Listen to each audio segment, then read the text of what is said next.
Para sa Eat Bulaga under TVJ Facebook page na may 2.5 million followers at sa Eat Showtime na may 18 million followers. So as of 2:15 PM ay kita po natin dito na ang Eat Showtime po ay may kasalukuyang segment na tawag ng tanghalan. Samantalang ang Eat Bulaga naman po, sila po ay may kasalukuyang segment na pera free. So dito ang Eat Showtime ay may 3.9% at ang Eat Bulaga naman po ay may 3,000 live viewers. So again, as of 2:15 PM, ang Eat Showtime ay may 3,900 live viewers at ang Eat Bulaga naman po ay may 3,000 live viewers. So mapunta naman po tayo sa TV Network YouTube channel at unahin po natin ang Eat Bulaga. Under po yan sa TV5 Philippines na may 1.97 million subscribers.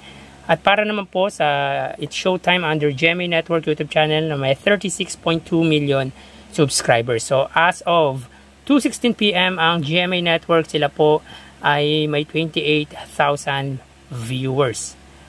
Ang Eat Bulaga naman po under TV5 ay may 18,000 live viewers. So again, as of 2:16 PM ang Eat Showtime under GMA Network ay may 28,000 live viewers at ang Eat Bulaga under TV5 naman ay may 18,000 live viewers. So mapunta naman po tayo sa main YouTube channel ng dalawang noontime show para po sa Eat Showtime under ABS-CBN Eat Showtime na may 2.34 million at ang Eat Bulaga naman po under Eat Bulaga TVJ YouTube channel na may 1.08 million subscribers. So as of 2:16 PM ang Eat Showtime, sila ay may 58,000 viewers. Ang Eat Bulaga naman po, sila po ay may 67,000 live viewers. So again, as of 2:16 PM ang Eat Showtime, sila ay may 58,000 viewers at ang Eat Bulaga naman po ay may 67,000 live viewers. So bali ang total na nakuha ng dalawang noontime show ay, mga kaparokya, bago natin ibigay ang total live viewers ng dalawang noontime show ay humihiling ako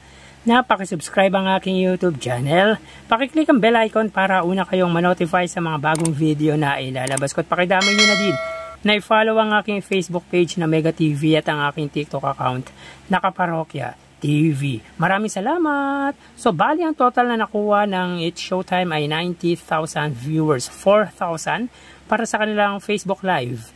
28,000 sa TV Network YouTube channel at 58 naman po sa kanilang main YouTube channel. Ang Eat Bulaga naman po ay may 88,000 live viewers.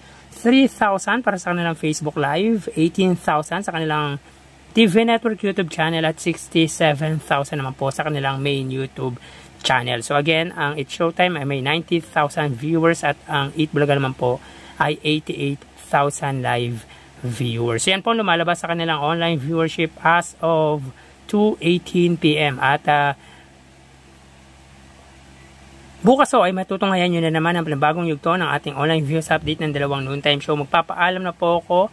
Thank you and God bless.